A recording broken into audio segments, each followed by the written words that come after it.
Irmãos, o capítulo 5 da Confissão de Fé de Westminster fala sobre a providência de Deus, né?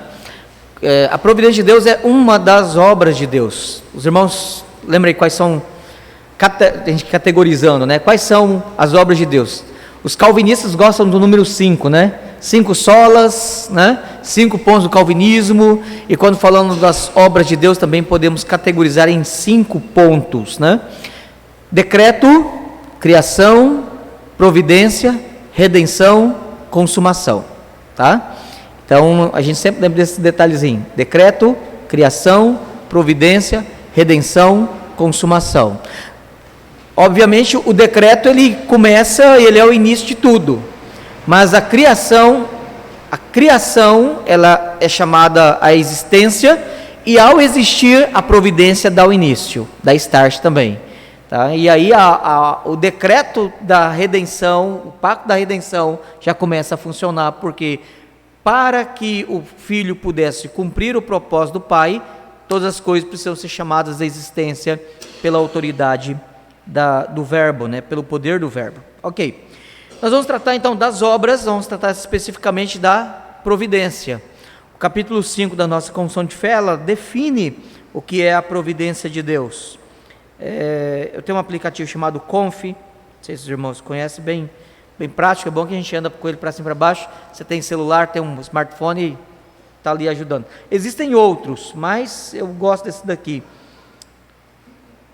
Capítulo 5, parágrafo 1 diz assim: pela sua muito sábia providência, segundo a sua infalível presciência e o livre e imutável conselho da sua própria vontade, Deus, o grande Criador de todas as coisas, para o louvor da glória da sua sabedoria, poder, justiça, bondade, misericórdia, sustenta, dirige, dispõe e governa todas as suas criaturas, todas as ações e todas as coisas, desde a maior até a menor. Então você tem aqui uma definição. No breve catecismo, o catecismo maior, ele usa apenas 2 verbos para falar a respeito dos atos da providência. Você tem lá preservação e governo. Deus preserva e Deus governa.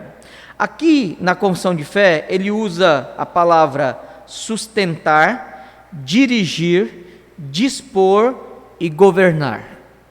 Você tem 4 palavras. Embora uma outra palavra não é usada aqui, mas ela está pressuposta, que é concorrer ou concursar, ou correr com, interagir, tá? Então vamos lá, didaticamente, para a gente poder ganhar tempo, nosso tempo está bem medido aqui, né? E a gente tem que almoçar, porque aprendi desde cedo que saco vazio não para em pé, né? E vamos, de forma bem didática, dividir aí. Novamente 5 pontos. Falei, calvinista gosta de 5 pontos, né? Então vamos lá, quais são os atos da obra da providência? Então, seguindo primeiro o catecismo maior e também o breve catecismo: preservação ou preservar. Então, preservar, governar, dirigir, sustentar e concorrer. Ok?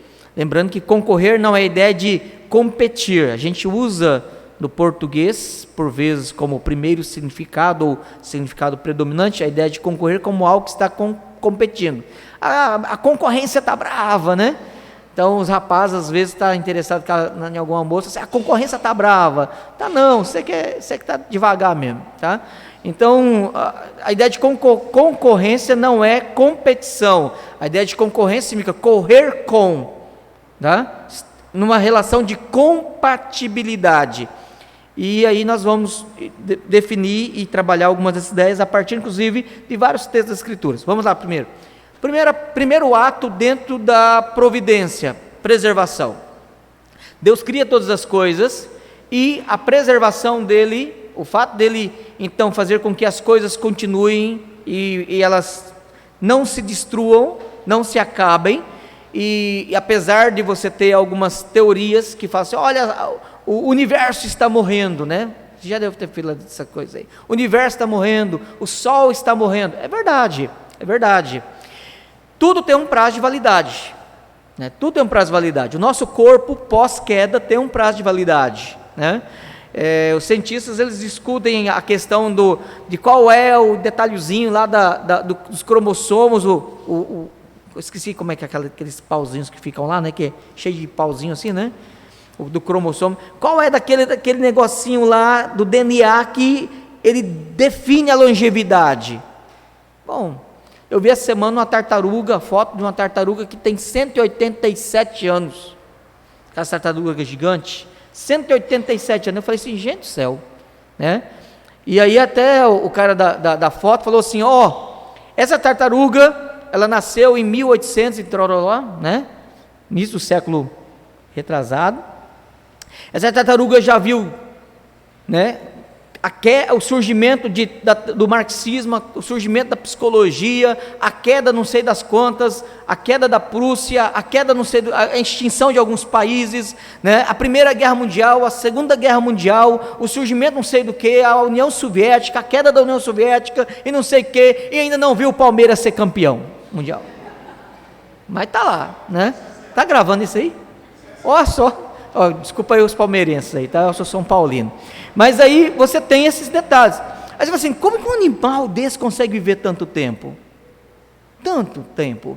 Você tem algumas pessoas que chegam a 100, 110, 120, é raro, já está ficando meio raro esse negócio. Apesar da faixa etária, né, a longevidade no Brasil ter aumentado, né, e por isso a preocupação, inclusive, com a Previdência, né, porque o pessoal está vivendo mais, logo vai ter um sobrepeso, né, para o Estado. Não estou dizendo que os nossos irmãos, os nossos entes queridos que estão tendo longevidade, e nós vamos chegar lá com a graça de Deus, são peso. Estou dizendo que esta é uma preocupação porque, economicamente falando, né, vai ser um peso para o Estado, economicamente falando, não estou dizendo como pessoa. Mas aí, a gente pensa assim, por quê? Por quê? Aí algumas pessoas assim, pastor, é verdade que lá nos primeiros capítulos de Gênesis, fulano vivia 600 anos, 800 anos, 900 anos, vivia. E o detalhe é, quando nós tivermos o nosso corpo restaurado como o corpo do Senhor, não haverá mais em nós, uma das coisas que vai acontecer no nosso corpo vai ser a recodificação da nossa genética, um corpo glorificado, em que não haverá programação para o envelhecimento. O nosso corpo pós-queda, ele está programado para a decadência. Então não há o mesmo processo, a mesma vitalidade, a mesma constituição, né? Reconstituição, né? Melanina, né? A questão, nada mais. Nós estamos num processo de morte.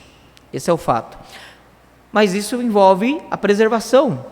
Então a preservação, ela está, obviamente, ela não é uma preservação no sentido de sine qua non, independentemente de qualquer coisa. Não, é uma preservação que agora pós-queda, ela está sujeita à maldição de Deus.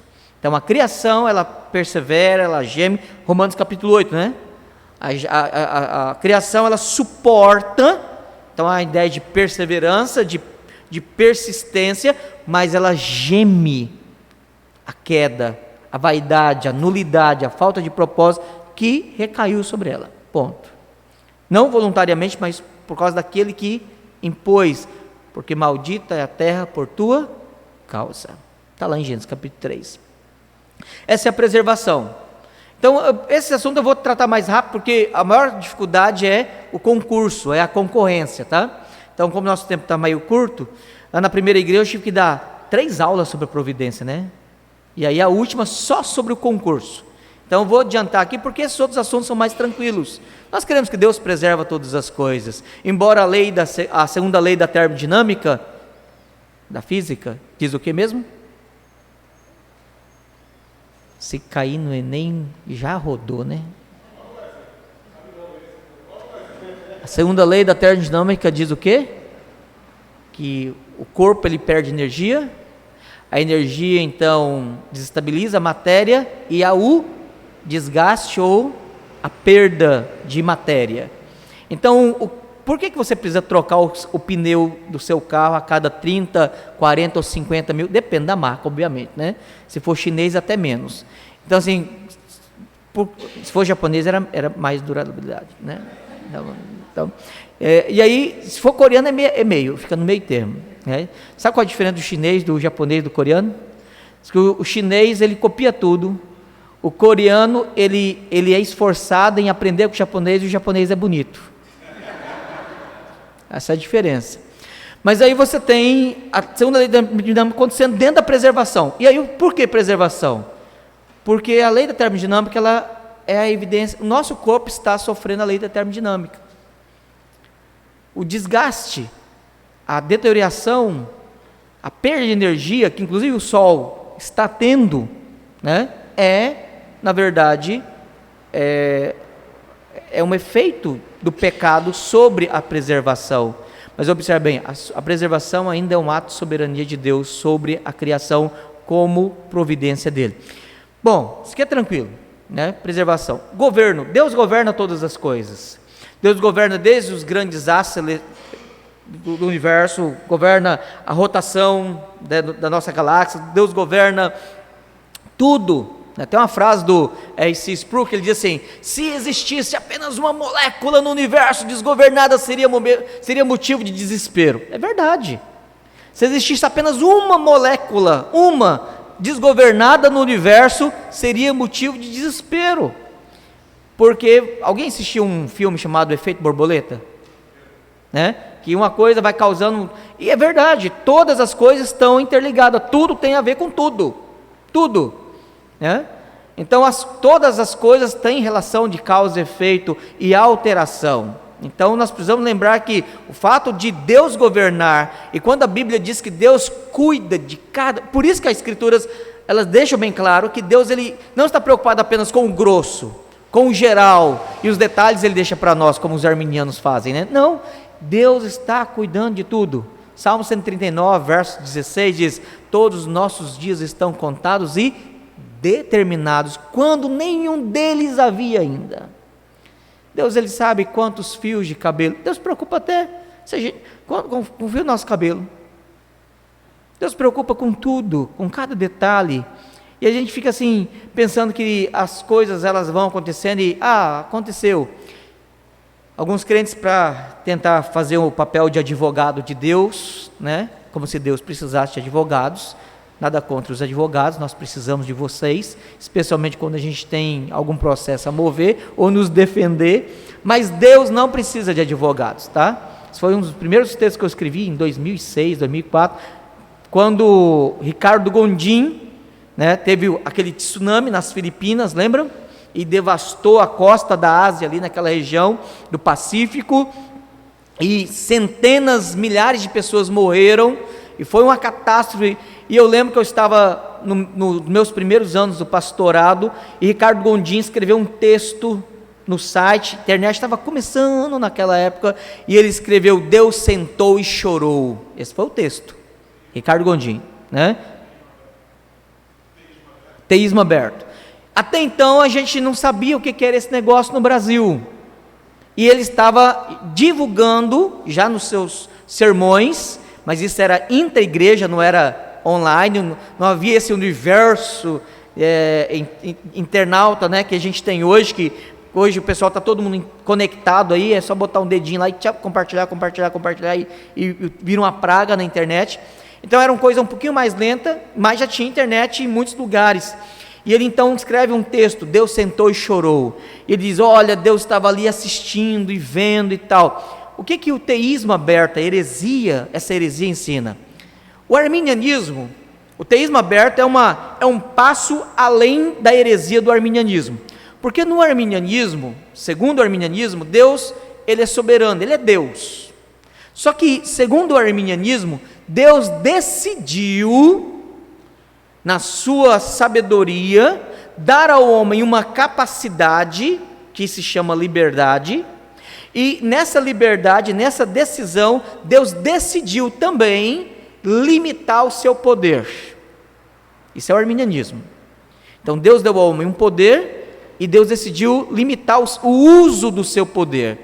tá? Então, por isso, Deus espera que o homem haja e reaja, para que Deus possa, depois do homem, agir.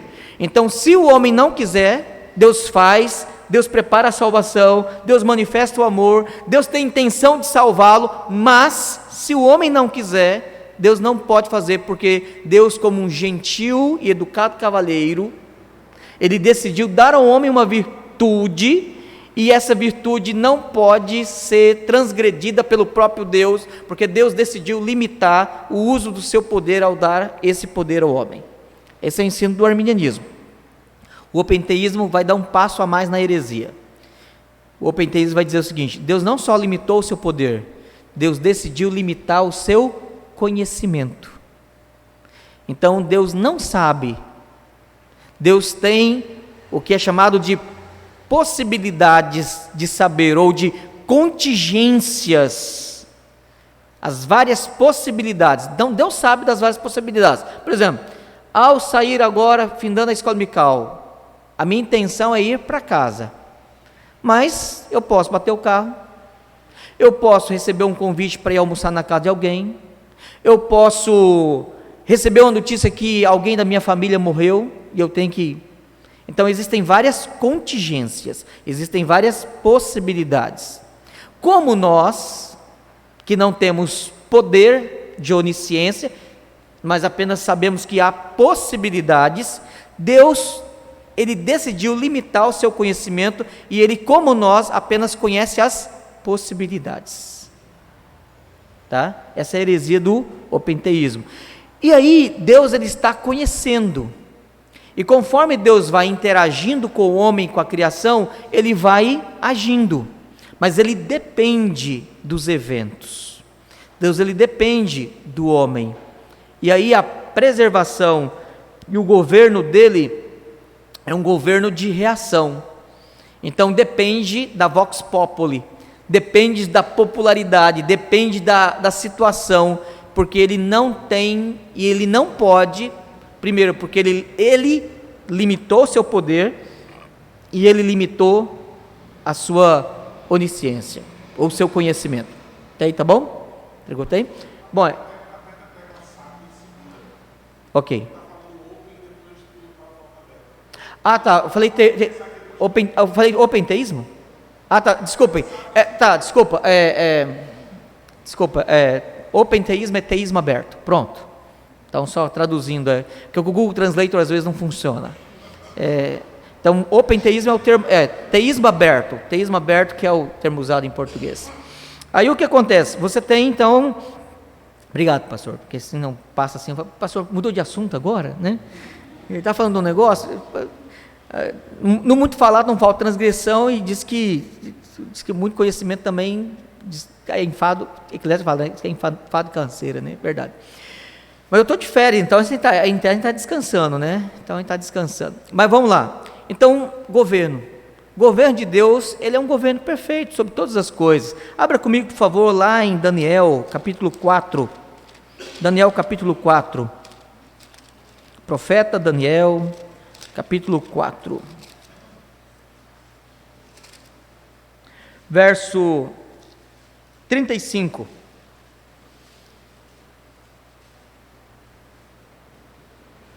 Deus, Ele governa tudo, as animálias, tudo, as aves do céu, tudo está sob o controle dEle, né? Tudo existe para a glória dEle.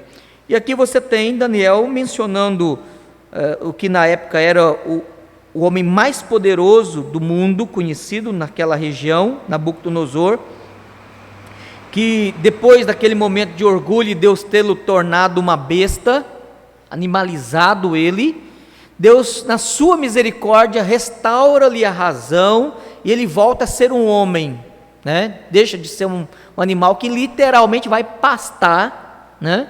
E ele volta à razão, e quando ele volta à razão, vamos ler o verso 34 para o 35 ficar um pouco mais detalhado. Deus então faz com que ele reconheça a grandeza do Senhor, dizendo assim, verso 34, Daniel 4, 34, 35.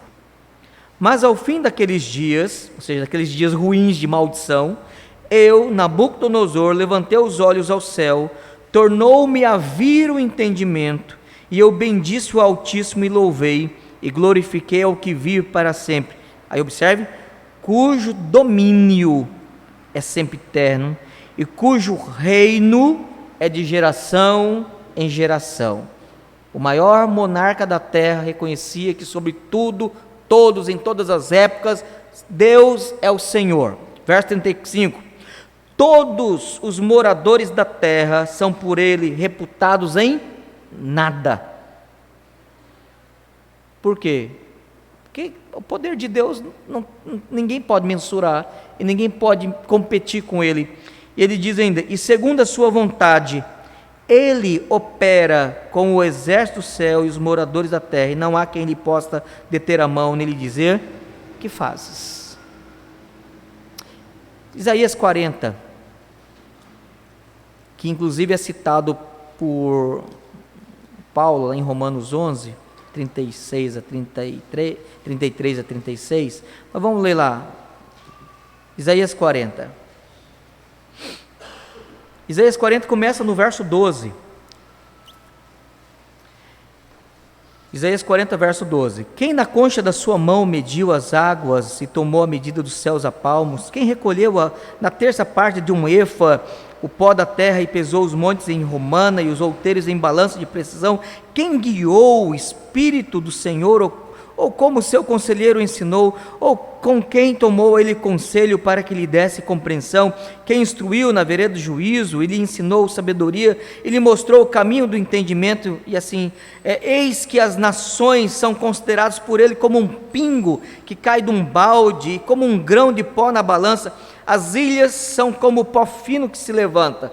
Quer dizer, a soberania dele, a grandeza dele, o governo dele, o senhorio dele sobre todas as coisas. Aí você tem verso 25, a quem, pois, me comparareis para que eu lhe seja igual, diz o santo. Ele é o Senhor, ele governa tudo, então ele preserva e ele governa todas as coisas. Aí você tem a declaração de Jesus em Mateus 6, por que andeis ansiosos pelo vestir, pelo comer? E aí ele vai chegar um momento que ele vai dizer assim, os gentios é que se preocupam com essas coisas. O vosso Pai Celeste sabe de que precisais de todas elas. Quando no capítulo 5 ele fala sobre a persistência da oração, ele ainda diz, vós que sois maus, sabeis fazer coisas, dar boas dádivas aos vossos filhos, muito mais o vosso Pai Celestial os dará. Então, Deus, ele governa todas as coisas, ele preserva, ele governa todas as coisas. Vamos lá, então, até aqui tudo tranquilo, isso aqui são assuntos que nós temos aceitação sem dificuldade, né? Preservação, governo, e agora, direção. Por que as coisas acontecem e elas podem ter sentido? O caminhão vem cá, bateu no outro, foi fatalidade, Quando a pessoa diz isso, ela está dizendo o quê? Não tem sentido, não tem propósito. Para nós, todas as coisas têm direcionamento moral. Tudo tem direcionamento moral. Porque Deus, quem começou, ele há de completar até o dia de Cristo Jesus, e ele dá significado a todas as coisas. Tem um hino que a gente canta, um hino, um cântico. A nossa tradução, embora a letra ficou muito boa, mas ela não corresponde exatamente à letra em inglês, né? Deus enviou seu Filho amado para nos salvar e perdoar. Na cruz morreu pelos meus pecados, mas ressurgiu e vivo com o Pai está. Aí o refrão é, porque Ele vive, posso crer no amanhã, porque Ele vive, temor não há, mas eu bem sei que a minha vida está nas mãos do meu Jesus, que vive está. O refrão em inglês, ele diz assim, mais ou menos assim, porque ele vive, e porque ele vive, a vida é digna de ser vivida. Então, mês de setembro, mês amarelo, né?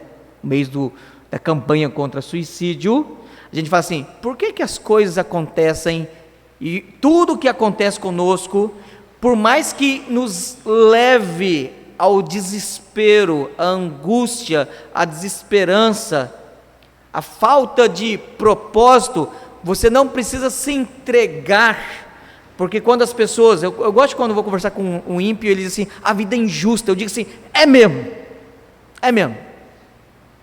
né? Como é que vocês falam? Vocês falam, é mesmo? Não, mesmo é carioca, né? Eu falo, é mesmo, na verdade, minha esposa, você fala, é mesmo, você come o S, eu como mesmo, né? Eu sou mato-grossense, criado em Rondônia, eu falo, é mesmo, né? Vocês falam, é mesmo? Como? Vocês botam um R ainda? Eita, pega, né? Uns falam é mesmo, come o S, outro fala é mesmo, e outro fala é mesmo, aí vai, aí dá. Assim, é injusta mesmo, a vida não tem sentido, a vida não tem propósito. Aí você lê o livro de Eclesiastes, é correr atrás do vento. A vida é injusta. Por quê? Porque não há justiça em nós, e a nossa justiça é como trapo de imundícia. O Evangelho é a boa notícia. Você quer ter vida justa? É Cristo. Você quer que a sua vida faça sentido? É Cristo. Você quer que a sua vida vale a pena ser vivida? É com Cristo. Aí sim as coisas fazem diferença. E aí você tem a preservação, o governo e a direção. A direção, ela significa não somente que Deus vai conduzindo todas as coisas, porque sabemos que todas as coisas cooperam para o bem daqueles que amam a Deus, daqueles que são chamados segundo o seu propósito, a direção de Deus. As coisas, elas vão acontecendo, embora no momento e talvez nas circunstâncias você fale assim, não faz sentido nenhum isso aqui. Por que Deus faz essas coisas? Semana passada, na terça-feira, um conhecido meu, não posso dizer que é amigo, porque a gente não tem amizade, né? Mas é a pessoa que conhece. Na terça-feira ele enterrou o filho dele de 9 anos. Estava saindo, viajando de carro, na Raposo Tavares, bateu o carro, ele foi parar na UTI, e ele conseguiu uma licença do médico, com acompanhamento de um enfermeiro, para ir no funeral do filho dele de 9 anos. Aí você fala assim, aí um não crente, ele entra em desespero e fala assim, a vida não tem sentido. Aí algumas pessoas perdem o sentido da vida, desistem de tratar da vida, desistem do trabalho, desistem, entram numa depressão profunda.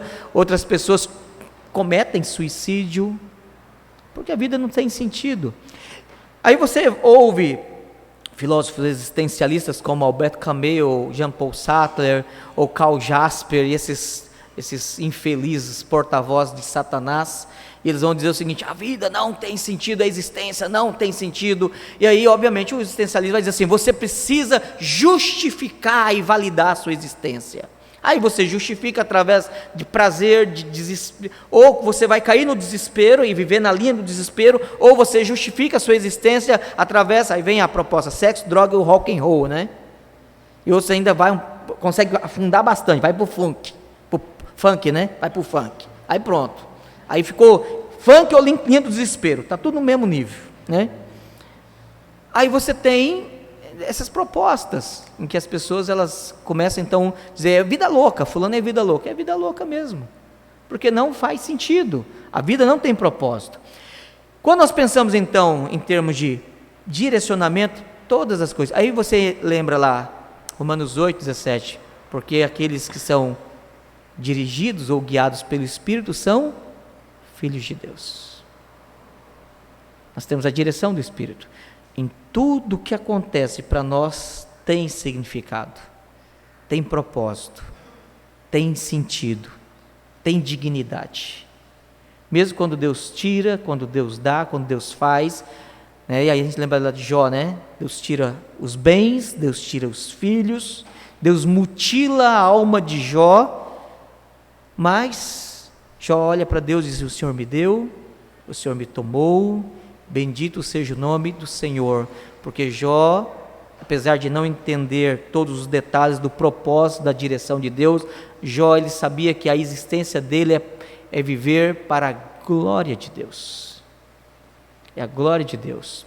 C.S. Lewis, ele tem uma frase que eu gosto dela, ele diz assim: Deus usa o nosso sofrimento como megafone para fazer com que esse mundo surdo ouça Ele.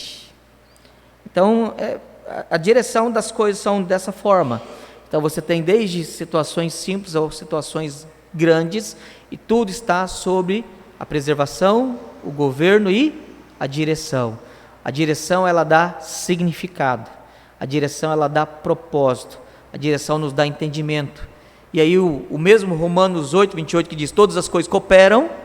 O verso 29 diz o quê? Mas aqueles que de antemão Ele conheceu, Ele também os predestinou para, aí a finalidade da direção, para serem conformes à imagem de Cristo Jesus. Se você uma hora for, ou se você está passando por alguma situação e fala assim: eu não sei por que Deus está fazendo isso na minha vida, eu não sei por que meu filho está assim, eu não sei por que minha família está assim, eu não sei. A resposta está lá, verso 29, para ser conforme a imagem de Cristo, para você reagir como Cristo reagiria, para você amar como Cristo amaria, para você submeter e depender do Pai, como Cristo viveu e dependeu do Pai, para que você possa vencer em Cristo, como Cristo venceu todas as coisas, e todas as coisas Ele colocou debaixo dos seus pés, e fazendo isso, verso Efésios 1, 23, Ele o deu à igreja, tudo aquilo, por isso que os dons dele são a igreja. Ok? Preservação, governo, direção. O outro é sustento. Deus cuida. Eis que fui moço, agora sou velho. O que diz o salmista? E jamais viu o justo ou a sua descendência mendigar o pão. Mas pastor, é possível que Deus faça com que um dos seus filhos viva na linha da miséria? Jesus contou a história do rico e do Lázaro. Um era rico, ímpio, blasfemo. O outro vivia à porta dele com os cães lambendo as suas feridas, que era assim, a expressão cachorro lamber a ferida do cara, assim, esse chegou no limite da miséria. E ambos morreram. Mas observem, Deus sempre cuidou. É possível que Deus use castigos temporais, como Ele usou no Antigo Testamento, de fazer um cerco da Síria em volta de Jerusalém, a ponto das mulheres falarem assim para você: hoje eu vou comer o meu filho, amanhã a gente come o seu. Mas observem, essas são situações em que Deus ele pode entregar um povo, um país, uma cidade a tragédias, a juízos que são chamados juízos temporais. São temporais porque são só para agora, não são juízos eternos, mas para manifestar a ira dele contra algum tipo de impiedade, alguma situação assim.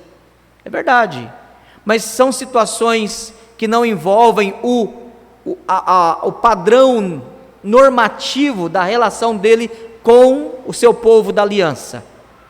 Porque olha só, lembra das 10 pragas? Todas as 10 pragas chegaram na casa dos egípcios. Houve treva na terra, mas na casa dos filhos de Israel havia luz. Na noite em que os filhos morreram, os filhos da aliança estavam celebrando e comendo o cordeiro pascal. Então Deus cuida, Deus preserva, Deus ele sustenta. Você fala assim: pastor, eu já tive uma situação, eu estava lembrando hoje, estava vindo aí, falando até para as crianças, né? Quando nós chegamos em Porto Velho, a igreja estava passando uma fase muito ruim. Rebeca tinha 3 meses, 2 meses, Rebeca tinha 2 meses. A igreja foi pagar meu primeiro salário em março, nós chegamos 15 de dezembro, eu fui receber o meu primeiro salário em março. E graças a Deus nos deu sempre sabedoria para fazer uma poupancinha, uma gordurinha, né? Mas chegou, e aí, os primeiros dias da Rebeca, ela não sabia o que era fralda descartável, era fralda de pano mesmo, e tinha que, e guria faz, os primeiros meses faz cocô para dedéu, né? Uma fábrica de cocô, aquele bichinho. E você troca, às vezes você está trocando, aí você assim, oi, você não coloca nem alfinete, já sujou, né? Aí dura quando é descartável, né? Você fala assim, é a mesma coisa você pegar assim, 10, 15 reais, já no lixo, né? Aí você fala assim, rapaz, é muita coisa. Uma das maiores alegrias de quem é pai, né, depois do filho nascido, obviamente, e com saúde, sendo abençoado por Deus, batizado com o filho da aliança, é quando o bichinho fala assim, ele aprendeu a fazer cocô, aprendeu a pedir para fazer cocô. Aí você assim, ai, que economia, que bênção, né? Aí é uma beleza. Mas a gente chegou lá, e aquela situação toda, e a gente estava, e um dia uma irmã chegou com um pacote de fralda para a gente de presente. Eu falei assim, que bênção. E isso faz diferença. A gente fala assim, não tem, e às vezes Deus move algumas pessoas. E irmãos, algumas questões, uma aplicação bem prática. As pessoas falam assim, nós somos cessacionistas. Somos mesmo, porque nós não cremos mais nas revelações, nos dons revelacionais, no dom de milagres. Mas não significa que nós não cremos que o nosso Deus, ele realiza milagre hoje. Tanto que nós oramos, Senhor, cura. Né? Tem um presbítero muito querido nosso, teve nossa casa agora, esse time chamado Albert. Ele está agora pelo segundo momento tratando de câncer de linfoma, segunda vez. E câncer de linfoma é o que produz imunidade no corpo. E a gente ora, Senhor, cura. Ele curou uma vez. E ele no tratamento de câncer de linfoma, ele ainda desenvolveu leucemia. 2 cânceres numa pancada só. Deus curou ele da leucemia e Deus curou ele do câncer de linfoma. E agora a providência de Deus quis que ele novamente desenvolvesse câncer de linfoma de novo. E nós vamos continuar orando, Senhor, cura, seja o teu querer. É o desejo mais sincero da nossa alma. Mas nós dizemos, seja feita a tua vontade. E se o Senhor curar, vai ser motivo de alegria. E se o Senhor não curar, o Senhor vai ser o nosso motivo de alegria. Quando Deus não nos dá motivo de alegria, Ele é o motivo de alegria. Deus nos ensina a amá-lo, não porque Ele nos dá, mas porque Ele se dá a nós.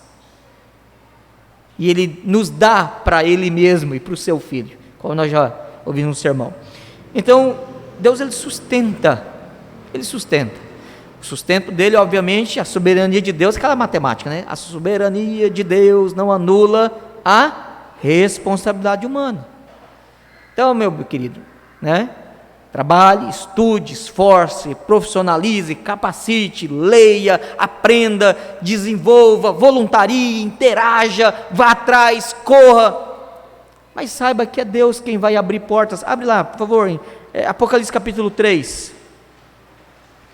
Verso 8. Embora que o texto tenha um contexto muito específico, mas aqui expressa uma verdade. E a verdade é que Deus é quem está no controle. Apocalipse 3, verso 8. Conheça as tuas obras. Ou seja, eu conheço o que é que você está fazendo. Eis que tenho posto diante de ti uma porta aberta, a qual ninguém pode fechar, porque foi Ele que abriu. Que tens pouca força, entretanto guardaste a minha palavra e não negaste o meu nome. Observe o final do verso 7. Que abre, eu leio o verso 7 todo. Ao anjo da igreja de Filadélfia escreve: estas coisas diz o santo, o verdadeiro, aquele que tem a chave de Davi, que abre e ninguém fechará, e que fecha e ninguém abrirá. Então, você vai fazer uma entrevista de emprego, sei lá, e não dá certo. Teve peixe, teve isso. Pode ter tido mesmo, porque Deus usa os atos maus de homens maus para cumprir o propósito dele. Vamos aprender essa matemática aqui. Deus usa atos maus de homens maus para cumprir o propósito dele. Deus usa os atos bons de homens maus para cumprir o propósito dele. Deus usa os atos maus de homens crentes e bons para cumprir o propósito dele, e Deus usa os atos bons de homens bons, homens crentes, para poder cumprir o propósito dele. Nada novo. Essas coisas elas vão acontecendo. Agora, vai. E aí, no que isso nos ajuda? Em primeiro lugar, a não nos amargurarmos. Fulano, não sei o que, foi peixe de fulano, ajudou fulano, me difamou, me prejudicou. Deus não quis. Mas porque eu ia ser bênção, eu ia ser maldição. Não, eu prefiro não dar esse tipo de racionalização, porque é especular em cima de coisa que não aconteceu. Eu preciso dizer assim, no que estou vivendo agora, Deus tem manifestado a sua misericórdia, e eu tenho vivido a bondade dEle, e Deus tem me dado a alegria de usar os meus dons, para servir a igreja, servir o reino, evangelizar as pessoas, ser instrumento de bênção, e glorificar a Deus em tudo que eu estou fazendo. Pronto. Sem eu ficar assim, vou ficar com raiva de fulano, vou ficar com mágoa de Beltrano, vou ficar ressentindo de... Cada um, Deus dará a paga, Deus dará a retribuição, Deus será misericordioso, Deus será justo, e é Ele, cabe a Ele, não a mim, julgar essas coisas. Eu preciso vencer o meu pecado, o pecado cada um se vira lá, Deus na sua misericórdia. Então, direção, vamos lá, preservação, governo, sustento, ou direção e sustento. O último ponto é concorrência. Uns gostam de falar o termo latim, né? Concursos, né? Concursos, com us no final, tá? US, vai ficar mais bonito ainda, tá em latim. Então assim, é concorrência, ou outros preferem usar o termo de compatibilidade, a compatibilidade de Deus. O que está lá em Filipenses 2,13 mesmo? Filipenses 2,13.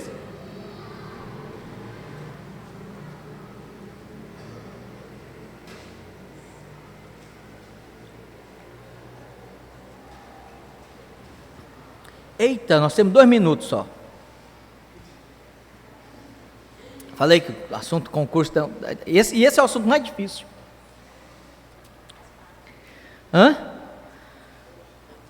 É fácil de entender, difícil de compreender. E às vezes um pouquinho mais difícil de aceitar. Mas os crentes aceitam, né? Ô pastor, se eu não aceitar, meu irmão, então nós vamos falar de Jesus para você. Tá? Então, tá.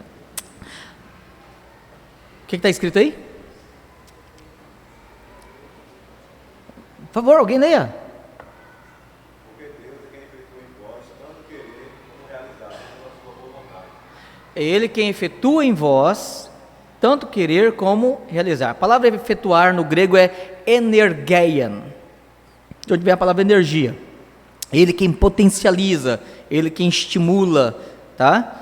Deus, no compatibilismo, compatibilismo, concursos, concorrência, são palavras sinônimas, tem a ver com o que Deus faz em nós, estimulando, freando, potencializando ou dinamizando para cumprir o propósito dele. Isso aqui é a relação soberania de Deus e responsabilidade. Recentemente, agora, último mês, Edições Vida Nova lançou um livro de Richard Muller, tá? Richard Muller, tá escrito lá, mas lê Muller, bonito, né? Muller. Então é o Ricardo Muller, né? Mais no Nordeste, o Ricardo Muller, né? Aí, o Richard Muller, o que acontece? Eles publicaram esse livro chamado Soberania de Deus e Responsabilidade Humana. Esse livro vale a pena para quem quer estudar um pouquinho mais sobre esse assunto da relação soberania soberania de Deus e responsabilidade humana. E tem a ver com como que Deus age e interage conosco. Basicamente, nós podemos dizer que há, inicialmente, 2 formas de nós entendermos, simplificando. Ou Deus ativa, Deus estimula, ou Deus freia. Ou Deus entrega, ou Deus ele inibe o que acontece em nós. E aí nós precisamos lembrar, por exemplo de Deus entregando, né? Lembra lá quando Moisés é chamado por Deus, uns vêm por dor, outros vêm por amor, e Moisés foi por curiosidade, né? É por amor, por amor. O pessoal gosta muito de botar Deus dentro do quadradinho, né? Ou o cara vem por amor, ele vem põe pela dor. Não, uns vêm por curiosidade, outros vêm por causa da moça, vem por causa do rapaz, vem por causa da liturgia, vem por causa do pregador. Deus usa diferentes, né? Vem porque perdeu o endereço. Uma vez eu estava lá na primeira igreja, terminei o culto, visitante, eu falei assim, tem um visitante que eu vim aqui porque meu carro deu problema aqui na frente, eu parei e entrei para participar do culto. Aí, não vem nem por amor nem por dor, veio porque não tinha nada para fazer mesmo, né? Para o carro quebrado e fazer o quê? Tinha que participar para o culto. Então assim, e aí você tem a situação de Faraó. Deus diz para Moisés assim, fala para Faraó tirar meu povo de lá, deixar meu povo ir, e eu não vou deixar Faraó tirar o meu povo de lá. Né? Aí alguém podia falar assim, Senhor, você está brincando comigo? Porque assim, eu vou lá dar um recado desse para o cara, e o Senhor está dizendo que o Senhor não vai deixar, mas é para eu ir ou é para eu não ir? Me explica esse negócio aí. Moisés falou assim, não, então tá bom. Aí Moisés dá outra desculpa, eu tenho a língua pesada, eu não sei o que, né, aquela conversa toda. Mas aí Deus falou assim, vai. E ele foi. Quando ele foi, o texto diz que ao chegar lá e deixa meu povo ir, essa era a mensagem, Deus, o que o texto diz? E Deus endureceu o coração de Faraó. A pergunta é, Deus colocou pecado no coração de Faraó? Deus colocou incredulidade no coração de Faraó? Deus colocou rebeldia no coração de Faraó? Não. Tem um vaso, tem uma planta.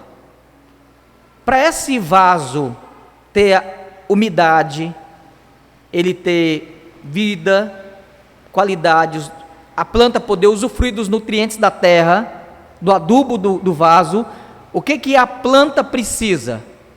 H2O, água, pum.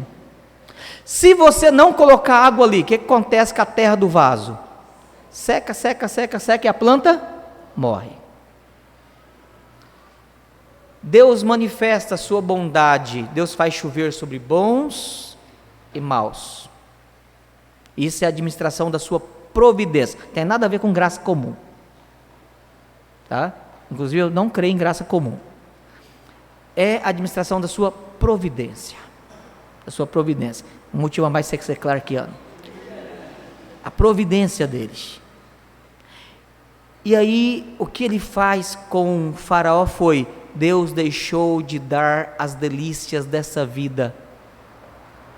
Deus deixou de dar a alegria dessa vida. Deus entregou ele para o coração dele, a ganância, a inimizade, o preconceito, e os egípcios eram absurdamente racistas.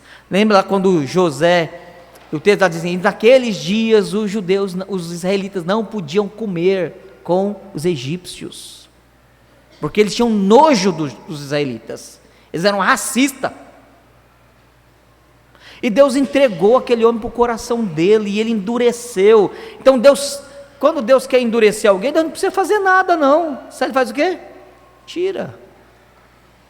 Romanos 1, 24, 26, 28, alguém lê rapidinho aí para nós. Romanos 1, 24, pula para o 26 e pula para o 28. Se a gente passar 10 minutos, não tem problema não, pastor? Se as crianças precisarem vir, porque às vezes os professores já podem trazer, se a meninada chorar aqui e tal, não preocupa não, porque da boca dos pequeninos, Deus suscita perfeito louvor, né? Então, e graças a Deus, ter choro no nosso meio, porque choro de criança significa que a igreja está crescendo.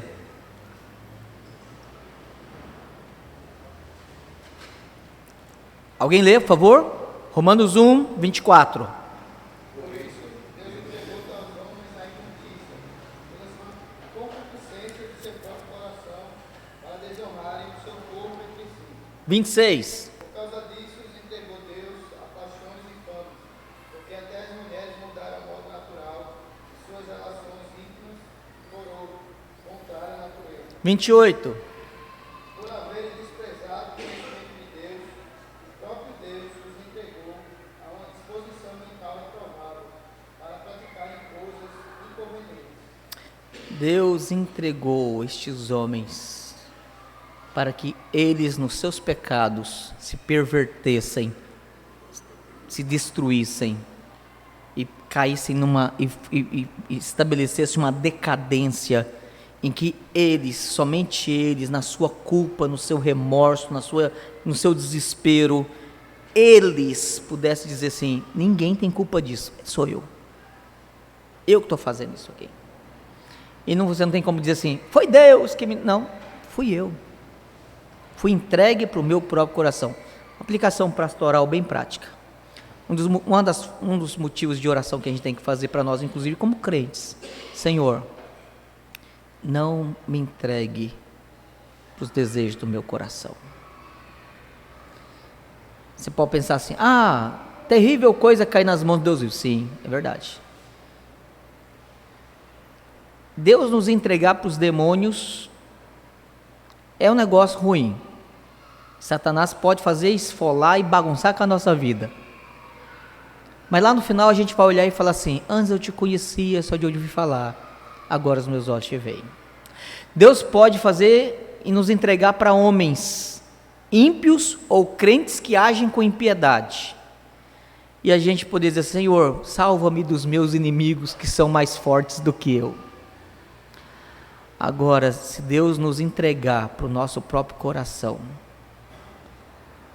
a gente vai dizer assim: eu era como um louco, eu era como um cavalo e um jumento sem cabresto.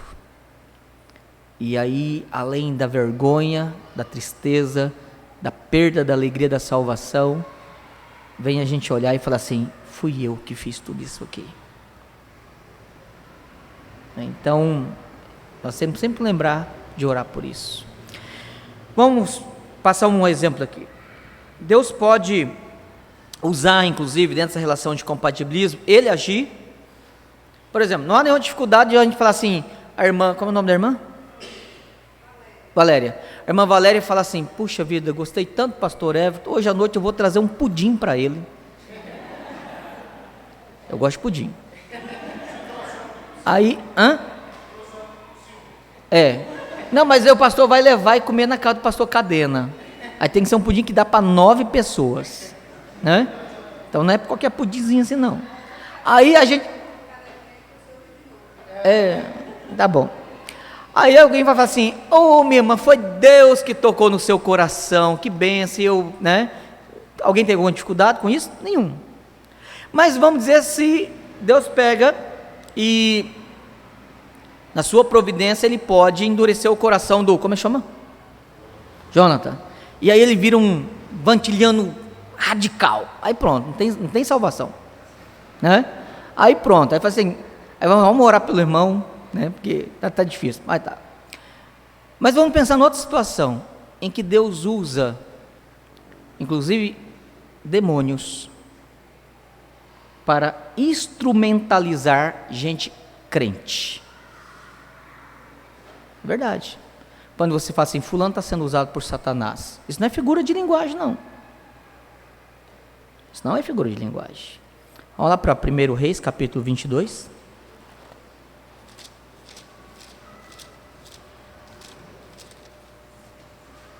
Eu não vou ler todo o texto, não vou analisar todo o texto, porque nosso tempo já está extravasado. Já passamos nossos 10 minutos. Vou resumir aqui. Reino do Norte, Reino do Sul, separados por causa daquela bobeira de Roboão.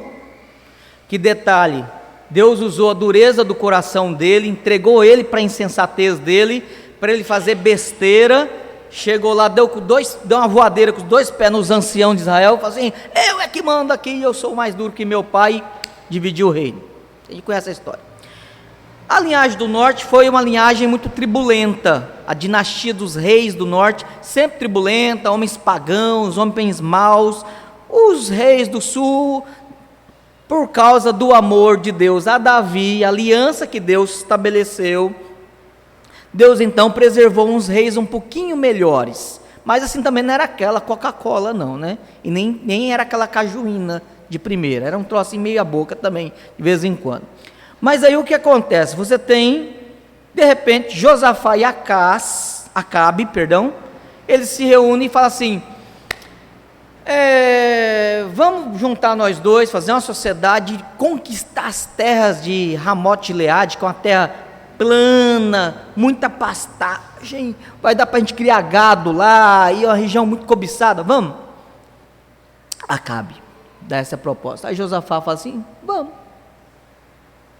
né? Vamos.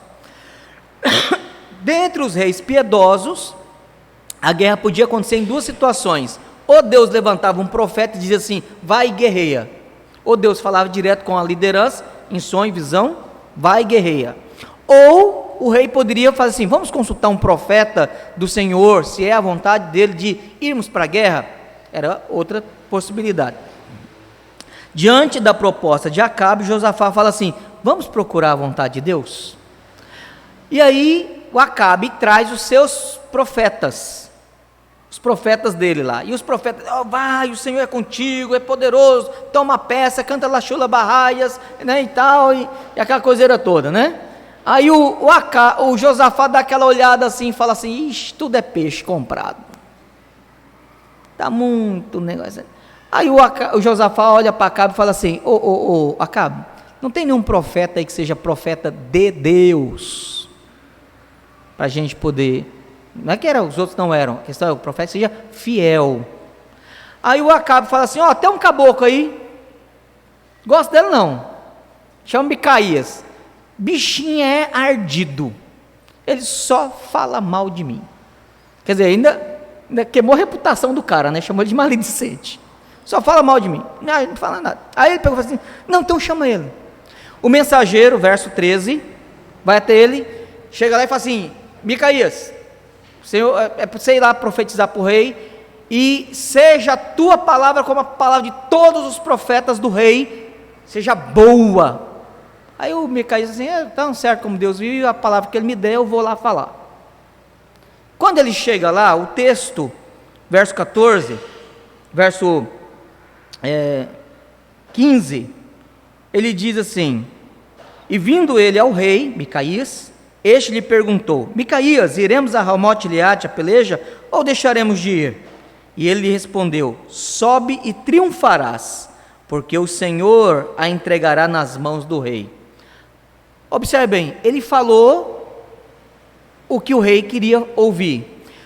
O texto não nos dá, porque o texto é escrito, possivelmente ele usou de uma tonalidade de voz, que deu a entender que ele estava sendo irônico. Não, aquele negócio assim, você quer ir? Vai, pode ir, vai, né? Só que aí, tanto é que o rei, verso 16, o rei lhe disse, quantas vezes te conjurarei que não me fales, senão a verdade em nome do Senhor? Mas isso aqui é Josafá. Ele entendeu que ele não estava falando assim, é isso que a gente quer ouvir, mas já que você não falou, mas não é isso aqui que você está falando. Aí a resposta dele, verso 17, eu vi todo Israel disperso pelos montes, como ovelhas que não têm pastor, e disse o Senhor, estes não têm dono, cada um torna em paz para a sua casa. Aí o Acabe fala assim para Josafá, não te falei que ele não fala nada que presta a mim? Ele está dizendo que eu vou morrer, eu vou para uma guerra, eu vou morrer. É isso mesmo que ele tinha profetizado. Aí a grande questão é, como? Aí o Zedequias, que era o líder dos profetas, se rebelou, falou assim, como? Deus está falando por você, o mesmo Espírito que fala por você, fala por mim. Olha só, verso 20 ao verso 23, compatibilismo, em que Deus usa a instrumentalidade de um demônio, e observe bem, isso não é possessão demoníaca, o descompromisso com a verdade, a falta do temor do Senhor, seguido do temor de homens, e a perversão da justiça, faz com que nós nos tornemos susceptíveis à operação do erro. Quando nós perdemos o zelo pela verdade, nós nos tornamos susceptíveis a sermos instrumentos da operação do erro. Foi isso que aconteceu. Micaías, verso 19, prosseguiu, Ouve, pois, a palavra do Senhor.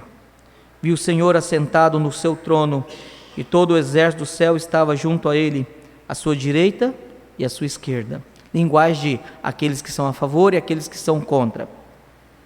Perguntou o Senhor: quem enganará Acabe para que suba e caia em Ramote Gileade? Então olha só, Deus havia predeterminado: eu quero matar Acabe.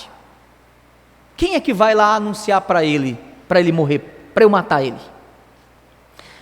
Um dizia dessa maneira e o outro de outra. Quer dizer, tanto os anjos quanto os demônios estavam lá assim, de agora, né? Então, verso 21, saiu um espírito e se apresentou diante do Senhor e disse: eu o enganarei. De certeza aqui que não era um anjo do Senhor, não. Perguntou-lhe o Senhor: com que?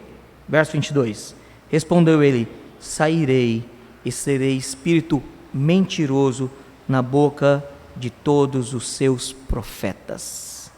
Disse o Senhor: tu o enganarás e ainda prevalecerás. Sai e faze-o assim. Ele quer ouvir mentira?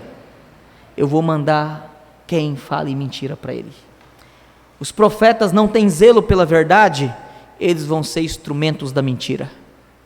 E quem vai operar a mentira na boca deles? Um demônio. Não vai ser o Espírito do Senhor. Eis que o Senhor pôs o espírito mentiroso na boca de todos estes teus profetas, e o Senhor falou o que é mal contra ti. Falou o que é mal o quê? Falou mentira que você queria. Você queria ouvir falar mentira? Deus proveu a mentira que você queria. Isso aqui tem a ver com concursos. Deus pode fazer isso de forma direta em nós. Então, concurso, lembra? Deus pode fazer estimulando virtudes, porque é Ele quem efetua em vós tanto querer como realizar. Tiago 1,17: toda boa dádiva, todo dom perfeito vem do alto, do Pai da luz, em quem não há variação nem mudança. Deus pode também tirar a sua bondade, a sua providência, cuidado conosco e nos entregar para a dureza do nosso coração. E Deus pode também, terceiro lugar, dentro do concurso, da concorrência ou compatibilismo, usar a instrumentalidade de demônios. Mas em que situação?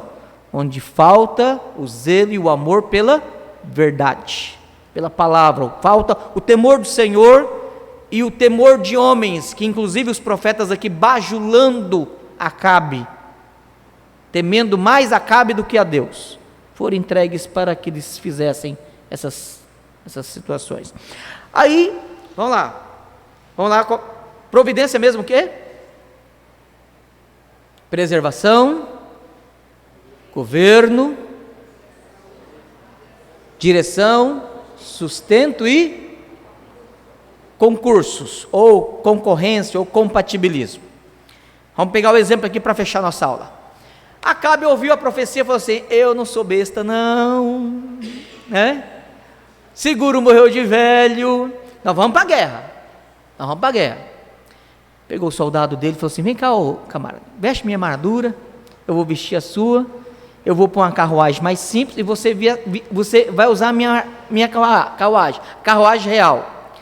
Enquanto ele estava indo para a guerra, observe bem, o rei da Síria, verso 31, disse assim: dera ordem aos 32 capitães dos seus carros, dizendo: não pelejareis nem contra pequeno, nem contra grande, mas somente contra o rei de Israel. Não é para desperdiçar flecha em ninguém, não é para dar uma facada em ninguém. Na hora que vocês olharem assim, aquele ali Acabe, é para matar ele.